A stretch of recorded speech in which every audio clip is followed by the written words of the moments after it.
your return to the surface, and thank you for choosing Vault-Tec. So I was watching a speed run the other day of Fallout 4. In fact, it wasn't just the speed run, it was one of those videos where the speedrunner takes their time to explain exactly what they're doing and how they make their way through the game. How they glitch certain things and how they manipulate the quests in order to trigger certain events or skip things. And it got to a specific point in the game where the character goes to Good Neighbor. And at Good Neighbor, the character meets Cleo. And this triggered a memory for me of the first time I played Fallout 4. The first time I went to Good Neighbor, and the first time I happened to notice that the person manning the shop was an Assaultron. Now, this shouldn't have surprised me too much because we've seen robots in all sorts of different capacities. Robots will do what they are programmed to do most of the time, and it doesn't really matter what exactly the model of the robot is as long as they're programmed to be, to not kill you. And then you can, for example, purchase things from them or whatever. Treat them kind of like people. But in seeing this moment again in the speedrun, just treated so cautiously because it was a speedrun, I realized something. One of the things that Fallout does so well is that they will take what appears to be a dangerous kind of character, a dangerous species or race or monster or robot in this example, and put it in a place where it isn't dangerous.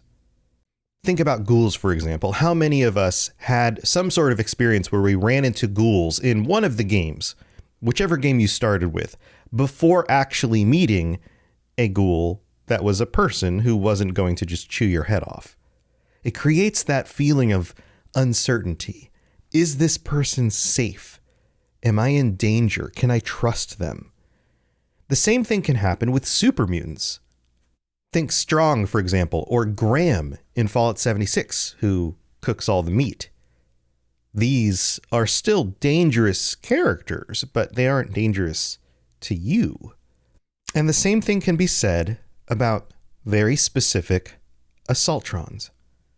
And I thought that this was interesting because I hadn't really conceived of this in this way before until watching that speedrun and going, oh yeah, I remember this, because you get used to it, right? Like you get used to, oh, this is this character, this is who they are, you play the games multiple times. But trying to go back to that original feeling of, oh, that character behind that desk right there that's potentially going to sell me weapons seems very dangerous. Are they going to turn on me? Anything could happen at any moment. I don't know what to expect. And there's a wonderful beauty in that, in first experiencing a game, especially when it feels like that could be true. So in today's episode, we're going to go through what exactly the Assaultrons are. We've talked about robots before. We've talked about all the different kinds of robots. We're going to dig a little bit deeper into Assaultrons. And then we're going to talk about the specific characters that we can be friends with, or at least communicate with, and they won't kill us. So here we go.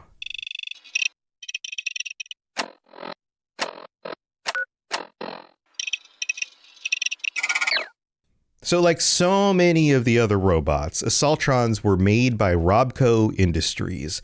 They were developed specifically for the United States military, for the war effort, for frontline actual fighting. These were supposed to be the robots you put out on the front lines. They're supposed to be close range, extremely fast. Some come with a devastating laser that shoots out of their heads. They're customizable. You can replace the different parts on their arms to do different kinds of things. They can explode if they go into a fail-safe mode. They have the ability to keep on fighting even with different parts of their bodies are destroyed. As long as the core is still working, they will continue on.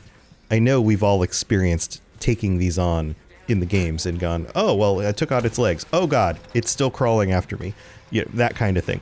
So that's what these are. And we're all familiar with that. They first saw use in the military in 2072. This would have been about 5 years before the Great War, before the bombs dropped. And they must have been some sort of success because you can find them all over the place. They aren't as prolific as, say, Protectrons, but they are a lot more military battlefield focused. Protectrons, they aren't as agile. They have some similar characteristics, but not exactly the same. One of the things about Assaultrons that also makes them even more deadly on the battlefield is the ability to cloak themselves. They can go in stealth mode, and not all of them, but some of them can go into stealth mode and fight on the battlefield and all of a sudden show up behind the enemy or in places that you wouldn't expect them. And this is interesting.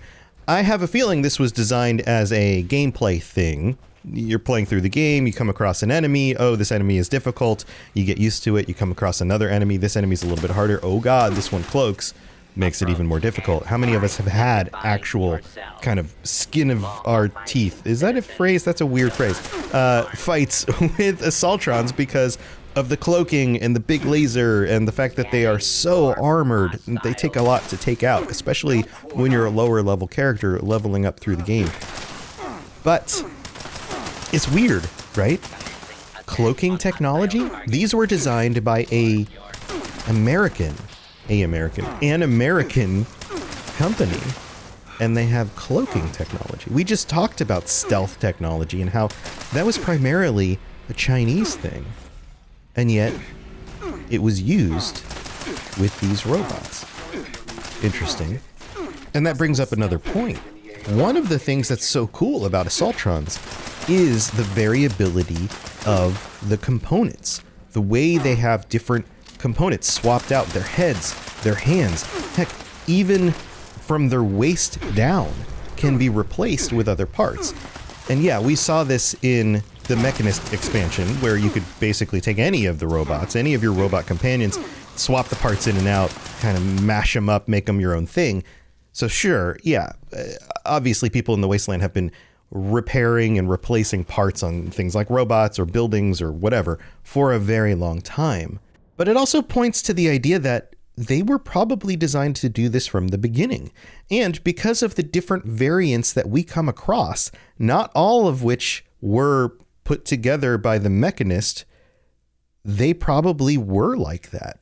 There were probably variants out there from the beginning with slight changes and differences. So we're going to take a look at all the different variants and their names, the kinds of things that you come across in the game, and what they're made of, how their components work, and we're going to get a sense of this. So first, there's the initial Assaultron, right? Regular, run-of-the-mill, right off the factory line kind of model. These are the ones with the lasers in the heads, the clamp finger hand things, and they're very mobile, they've got a lot of armor, and they're extremely aggressive. Next up, the Assaultron Invader is similar to the original, but it has a larger health pool and more armor. It's actually more hit points and more armor. And they have the benefit of electricity coming out of their hands, and you can tell that by the blue glow of their hands. So these are more dangerous. Next up is the Assaultron Dominator. So take an Invader, upgrade the health and the armor even more, give it swords for hands, and stealth ability. And now you have a Dominator. Even more dangerous. Now you can run into a gunner variant of each of these, the main difference being that they just have the symbol of the gunners on the chest. So there's the regular Assaultron, the gunner Invader, and then the gunner Assaultron Dominator. Next up on the list, and as we get through these, some of them look less and less like the iconic kind of feminine shape of the Assaultron. The Assaultron Devil. These are modified variants created by the Rust Devils. They're actually weaker, and their hands are replaced with construction claws. The big yellow construction claws. They're also covered in scrap armor. You get a sense that these were pieced back together from broken ones and aren't in the same kind of high-quality state. Then there's the Assaultron Demon.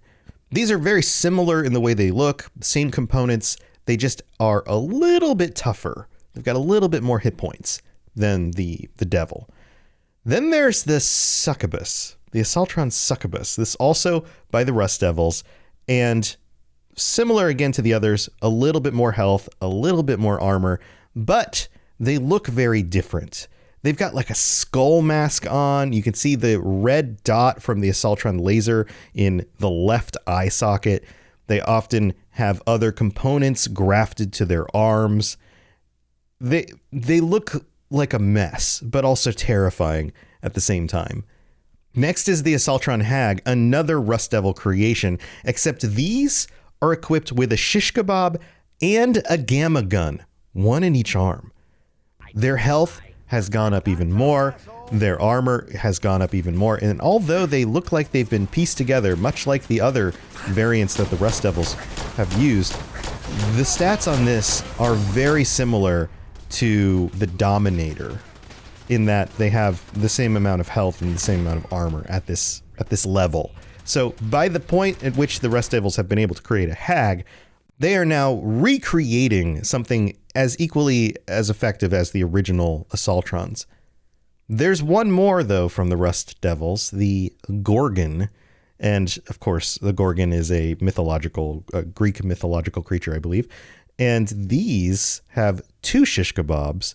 They are the most powerful variant that you can come across at all. The highest amount of health, the highest amount of armor. And they they look like they are a mess. Skull mask, 2 shish kebabs. They are a walking horror show of a robotic enemy.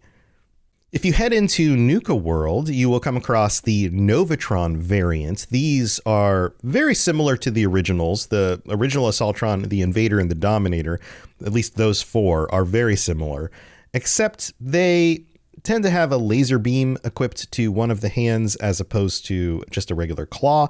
The stats are very similar in their health and all of that.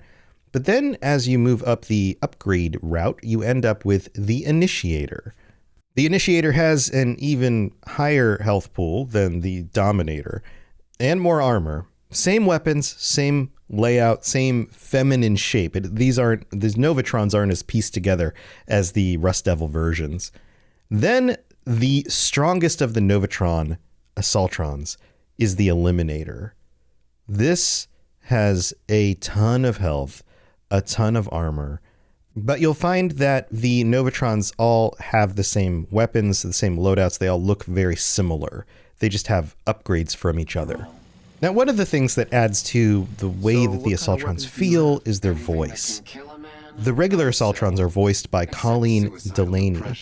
And it seems like there's like an effect on the voice, like some of these. I've talked with Wes Johnson before. Most of the voice is the voice actor, and then they will add a little bit here and there in order to add a few extra little effects on occasion.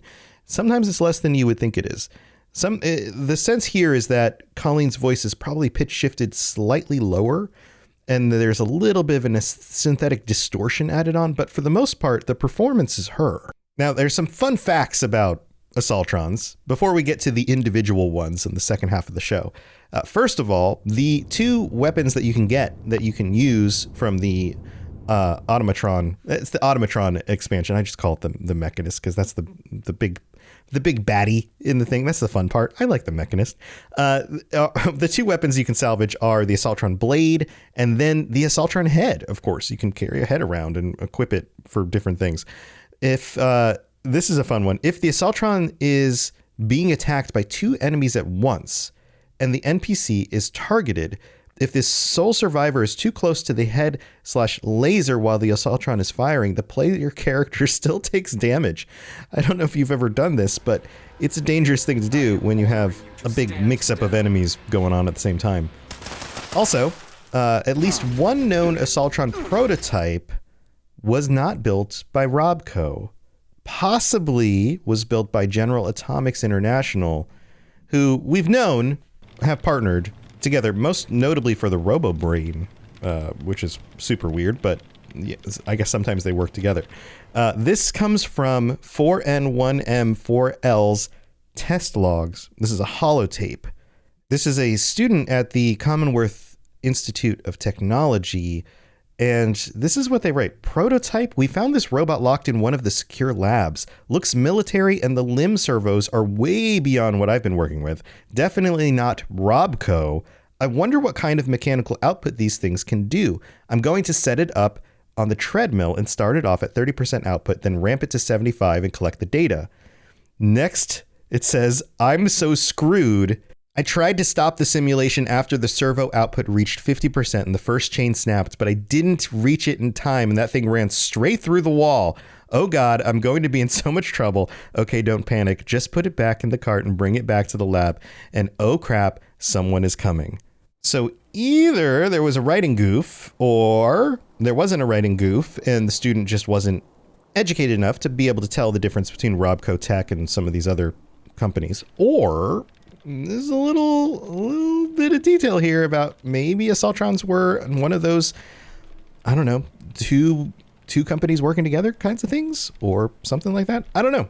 Let me know what you think about that one. One other thing that's particularly of note here is that it is possible that Assaultrons might actually be able to express human emotion. Not just express it, but maybe feel it to a limited degree. But I am registering sadness and anger at the loss of my friends. It may sound strange coming from a robot, but they were my family. Again, I thank you for your efforts. We know that some of these robots are run by AI and that the AI is fairly substantial. Mr. Handy's, for example, seem to show emotion. Is that just their programming or are they actually feeling things? Now, this specific point is brought up for two reasons. First of all, you do come across some of these other Assaultrons that actually work with people. They seem to emote a little bit when talking to people. Maybe that's part of their programming. Also, there's a moment in Reunions when Dogmeat leads you to the remains of a destroyed Assaultron, but it's not fully destroyed, and it states that it can't feel its legs, which isn't an emotion. I know people have brought this up as like they feel things. Maybe it just means detect, like it can't detect its legs in order to move them and use them. I think that it's more that side of it, but it seems that there is debate about what this actually means. So let me know your thoughts on that as well. Join us on the Discord. So in the realm of Assaultrons, there are 3 that you can come across who you could consider to be at least, I don't know, friendly to everybody. I'm trying to think of like, what's a common denominator? Are they all self-aware? Probably not. Are they all intelligent? Yes, but I would assume you could say that about any of the Assaultrons. I think the commonality here is that they just happen to be characters that you can interact with who just don't attack you right away. And the first of these I'm going to note is Cleo, because I talked about Cleo before. And I also want to put out there, side note, Assaultrons don't show up in the games until Fallout 4. They are an addition to the series come Fallout 4. And that makes me wonder if we're going to see Assaultrons in the TV show. Oh my God, they would look amazing on the screen. So let's talk about Cleo. Cleo's in Good Neighbor. She's friendly, or at least friendly enough. She works at the store Kill or Be Killed, where you can buy some stuff. But there's some stuff going on with Cleo. She has a terminal. And if you hack the terminal, you can find out that she has a plan to kill several members of the Good Neighbor community if the need arises. This isn't something she seems to want to do. It's something she's ready to do in case for some reason something happens and she needs to do it. This includes shooting Daisy with a laser from long range in order to keep down the suspicion on who killed her by doing it at a distance, sneaking into Bobby No-Nose's hideout at night and basically turning off the lights or dismantling them and then killing all of the occupants there one by one. She also has plans to pay one of Whitechapel Charlie's associates to do some of the dirty work for her. So again, she doesn't look like she is the one who is culpable in all of this. And maybe that dirty work would include sneaking into Bobby No Nose's hideout and killing all of them. She also has plans to eliminate Fahrenheit by strangling her in her sleep. And Fahrenheit would be the first target. And then lace all of the chems within the old state house with poison to take out John Hancock. So she seems safe, but it turns out that she has plans, if she needs to use them, whatever that means, to take out Hancock and a bunch of these other people.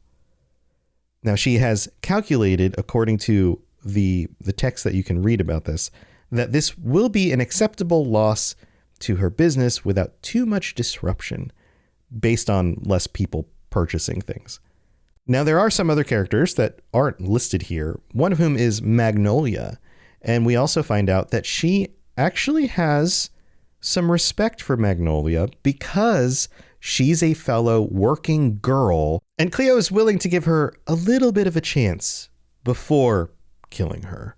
The contingency plan here is burning down the third rail as a warning, and then if she still resists, a clean shot to the head would take her out. But she's hoping that she doesn't and that they get along still. This is a little bit disturbing because that feeling I had when looking at Cleo for the first time and wondering, is she really safe, was justified. It's actually justified. Now, of course, she doesn't do this in the game, but there's the potential. All right, let's talk about some of the other characters. The next most, or probably the most famous one, the one that most people talk about is Pam, right? Pam sounds like this. Preliminary adjustments to statistical models complete. Commencing introduction. I was, am, and will most likely be Pam. Predictive analytic machine.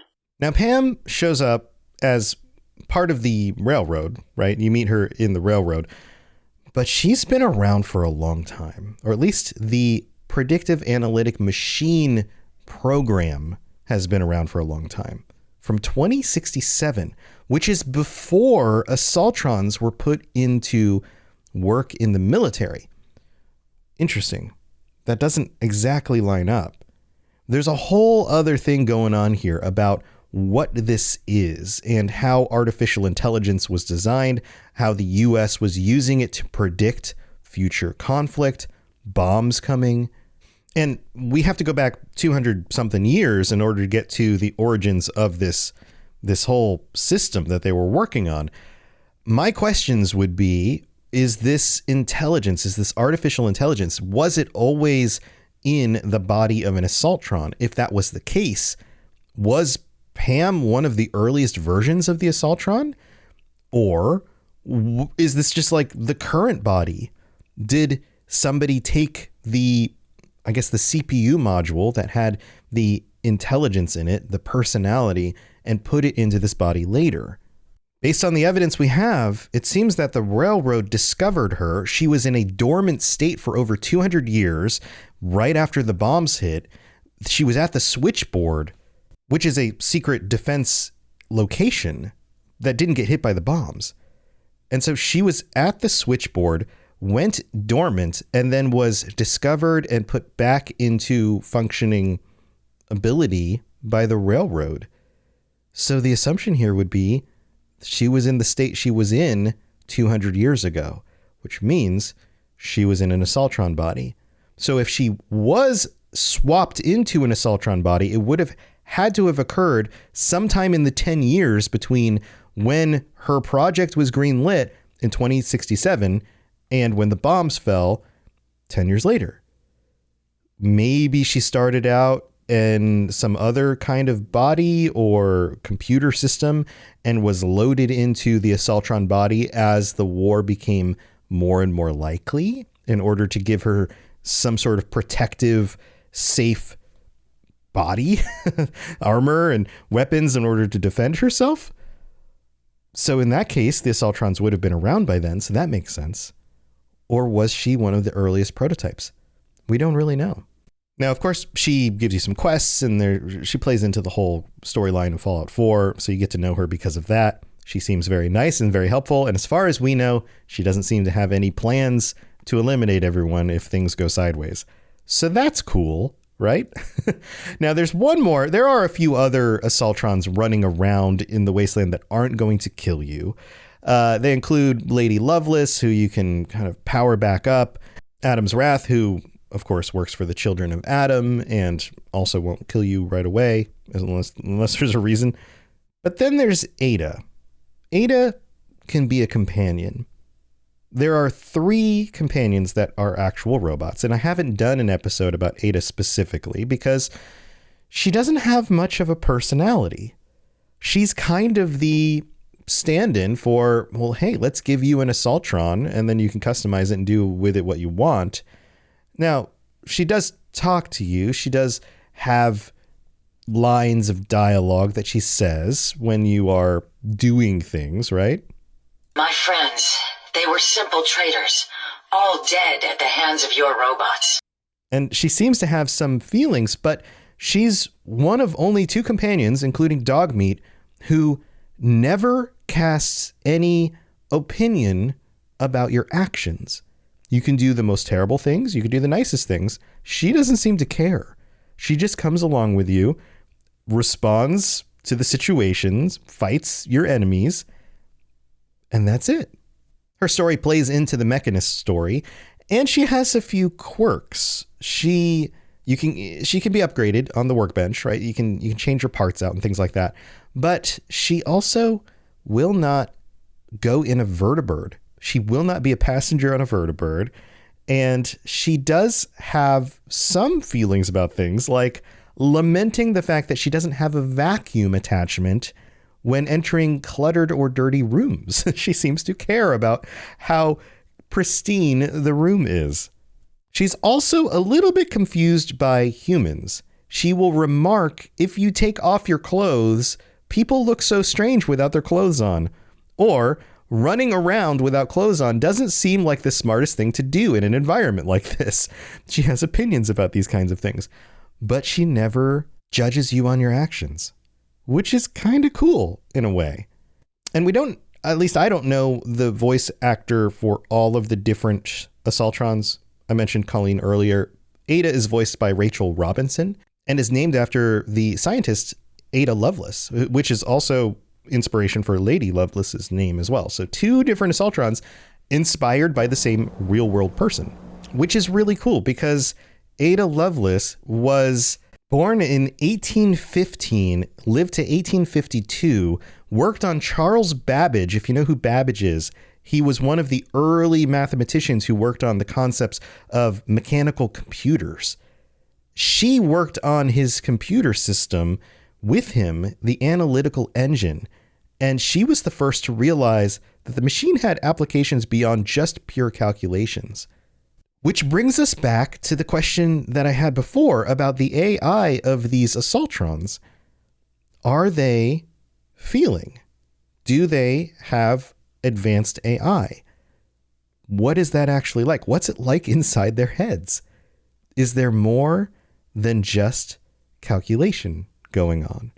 It seems like some of them do, but are they real? This is the question, right? With synths and all sorts of things. This is one of the predominant questions in Fallout 4. And so much of it can go back to the work of Ada Lovelace, which is really freaking cool. So there you go. Assaultrons and even the friendly ones. Thanks for tuning in. I hope you have a wonderful week. And until next time, try not to build a robot that, destroys everybody on your block. I'll see you next time.